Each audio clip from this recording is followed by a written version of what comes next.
morning, welcome back to xameliax, and if you are new, hello to you too. My name is Amelia. We make all kinds of videos on this channel, everything from beauty tutorials to curvy fashion to inspirational travel, and we weekly vlog every Tuesday at 7. So if you like my face, if you enjoy this video, click the subscribe button, stick around for a while. So today I'm filming another video that you guys have asked for, and that is my book recommendations. So at the start of this year, I really started to get back into reading. It's something that I had been neglecting very much, and it's something that I'd really been missing as well. I just feel like we spend too much time on our phones these days. We need to get back into old habits of picking up a book and reading that, spending time away from our screens, and I've really been enjoying it. So I've actually been reading quite a few books, whereas normally I would tend to read one or two on a holiday. But now I've got a big pile to share with you. So if you are looking for some inspiration on what you can read in the evenings or on holiday, then these are my top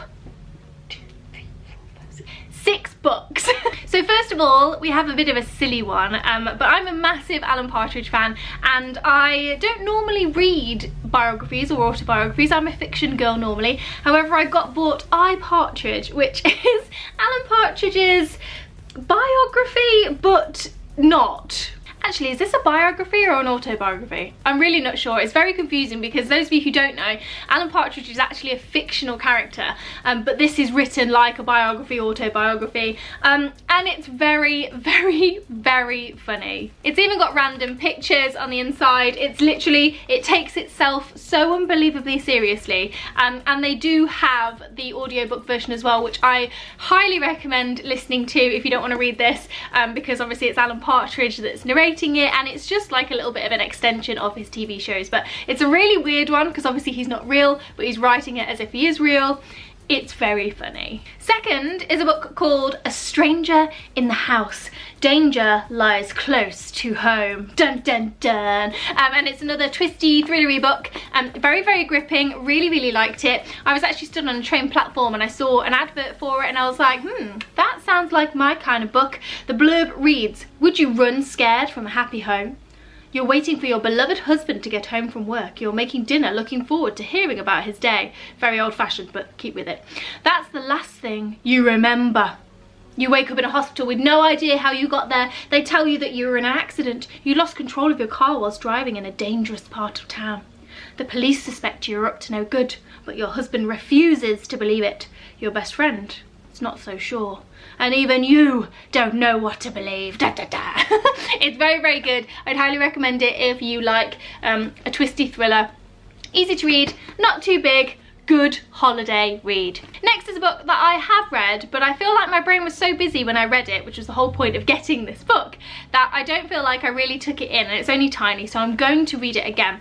But it's called The Power of Now, and this is kind of like my only self-helpy book, I guess, in the thing, but it's a guide to spiritual enlightenment, but it's not really kind of super spiritual. It's actually very practical. It's an Oprah Winfrey recommended book. Loads of people will have heard it. You've probably already read it, but I really liked the concepts in it. It has little bits in it that allows you to pause, so whenever you see that symbol, then the author encourages you, who I can never say the name of, Eckhart Tolle.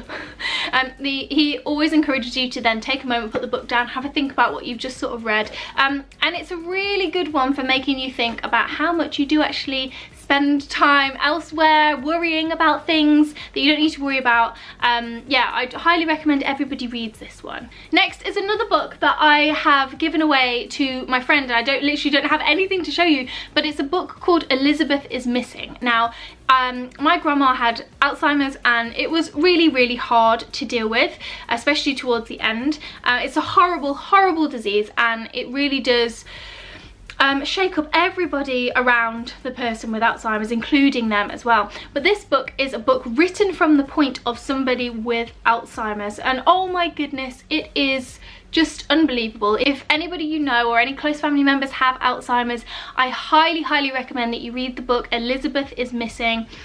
It really just gives you a whole fresh perspective on how the person with Alzheimer's must be feeling, because obviously being around them, it's really heartbreaking, it's frustrating at times, and this is written from the point of the person with Alzheimer's. So yeah, it's an incredible read, and I need to remember who I lent that to because I need it back in my collection. It's stunning. That's a little added extra one for you there, because I don't actually have the book here, but I just remembered it and I was like, yes, this has to go in. And the final two are books that I'm actually still reading at the moment. And the first one is This Is Going to Hurt, which is it's a secret diary of a junior doctor, basically. It's a real diary, but obviously it's written in a very engaging and funny way.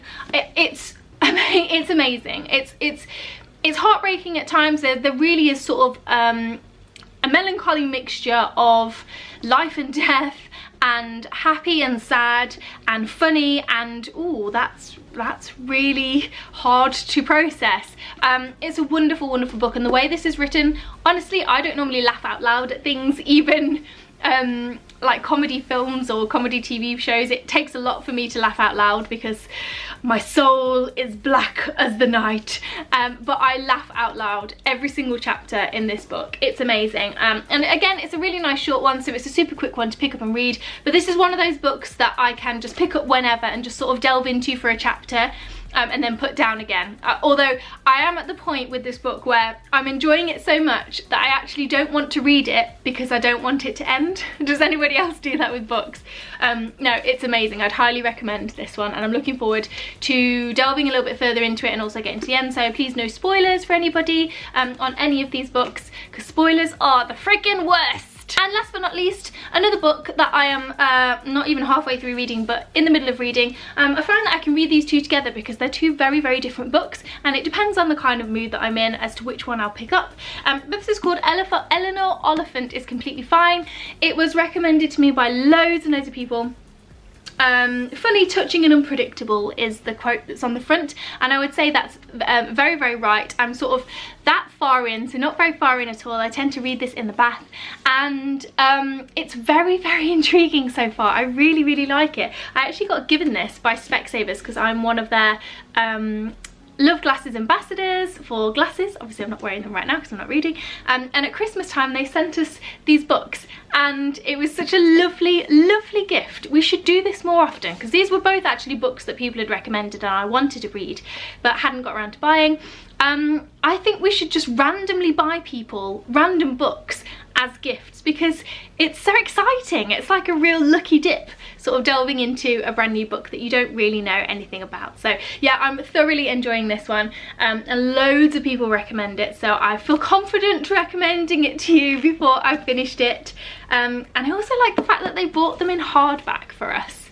Obviously hashtag gifted. I think I've said that, but I like the fact that they bought them in hardback. Hardback books are difficult to read, but they just feel nice and meaty, don't they? So that is it. They are my current book recommendations. If you enjoyed this video, please do give it a giant thumbs up and leave me some book recommendations down below. I enjoy Stephen King, even though I'm a massive horror film wimp. Harry Potter, Hunger Games, all that jazz. But I love discovering new and interesting books. I am partial to a thriller, so leave me some suggestions down below. And yeah, hopefully this has inspired you for your next read. But as always, thank you very much for watching, and I'll see you again soon. Bye!